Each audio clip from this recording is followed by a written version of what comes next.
I'll stay after, for those of you that want to hear them. But one that really rang with me was when I first met Joe. We went to a restaurant called Po Folks.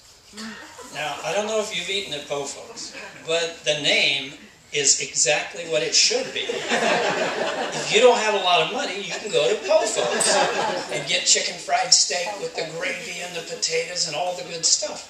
So we go to Po Folks, and this poor waitress was just getting killed. She was so busy and running around, and she was like 60 years old and should have already retired. You know, she had been standing on her feet too long and all this. And I found Joe was one of the kindest gentlemen that I had ever seen. He was so nice to her. And when we got to the end, Joe was always the alpha dog. He was picking up the bill. All right? There were 3 other speakers and Joe, and he was picking up the bill. And so the bill was like $19.50.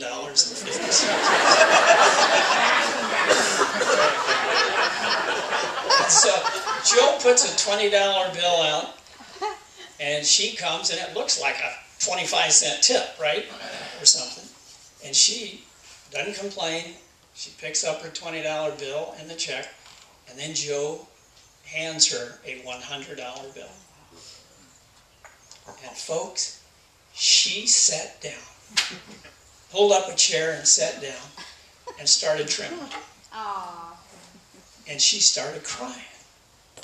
And she said, "You cannot believe what that $100 means to me." And she was calling all the other waitresses over. She says, "I want you to meet this man." Now see, Joe would not have told that story in his hour and a half. Right? Because that was a little story. It was not a big story. We did tons of infomercials together. And I fly into Nashville to go to the Nashville network to try and buy airtime so we can air more of his shows. And so a cab driver picks me up, and she's driving me, and she's talking about how life is tough. And I get there, and the bill's like $19 and something, and I get out a $20 bill, and I give it to her. And then what did I do next? I gave her $100. I gave her a $100 tip. Wow. And she gets tears in her. She says, "You don't know what this means to me." And folks, I'd have never done that had it not been for the example in Nashville of Joe Land. Now, if a company in New York is flying into Nashville, he gets in a cab. He's going to the Nashville network. And as the lady is driving, she says to him, "Do you know a guy named Hal Morris?" He says, "I sure do." She says, "You know what he did for me? He flew in here a month ago and gave me a $100 tip that had such a great impact on my life. And when that guy got out of the cab, the bill was almost $20. He gave her a $20 bill, and you know what he did? He took out a $100 bill and he said, 'Next time you see Hal Morris, you tell him you know Tom Levitt.'" Because of the success that we had in the speaking business, people couldn't figure out how to get hold of Joe Land, but they knew how to get hold of me because I'm the producer. So 60 Minutes calls one day and says, "We want to talk to Joe Land, and we want to do a piece on Joe Land." I said, "How do we get hold of him?" So I give him the phone number. I said, "Call him in Albuquerque." And then I call Joe before they can, and I say, "Joe, you're not going to believe this. 60 Minutes wants to do a piece on you. What have you been up to?" And he said, "I haven't been up to anything." I said, "You really want to do it?" He said, "Hal, I've always wanted to be famous, and I've always wanted to be rich. And I want to be famous more than I want to be rich." So come out, and they interview him, and we do all this stuff. And they said, "So, Mr. Land, we understand that you're a high school dropout." And he said, "That is absolutely untrue. I never started high school." Man, I wish I had the hour and a half. Okay, so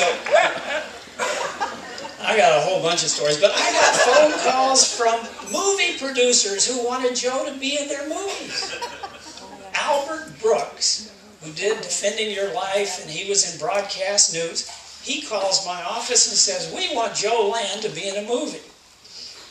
And we don't know how to get hold of him. How can we get hold of him? And so I said, well, here's his phone number. So Albert Brooks calls up and says, I'd like to speak to Mr. Land. And so they put the phone call through. And he says, Mr. Brooks, I have written a new movie that I'm the director of and the producer, and we would like for you to have a role in this movie. And it's going to be starring myself and Meryl Streep. And you know what Joe said? Who's Meryl Streep? And he told me I'd never heard of Albert Brooks. But I know my time's up, so I won't keep going. But I even got phone calls about Joe Land from the IRS.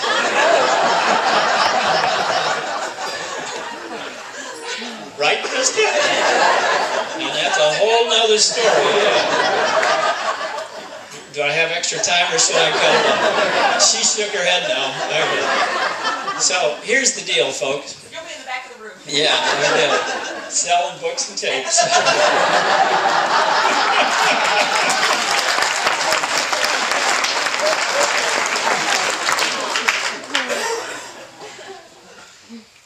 So anyway, my feeling is that this is the last scene of the movie. And we've all got to have a bit part in the movie that starred Joe Land. And tonight, when I get back to the hotel, I'm going to get down on my knees and thank God that I got to play a very small role in a movie that starred Joe Land. Thank you very much.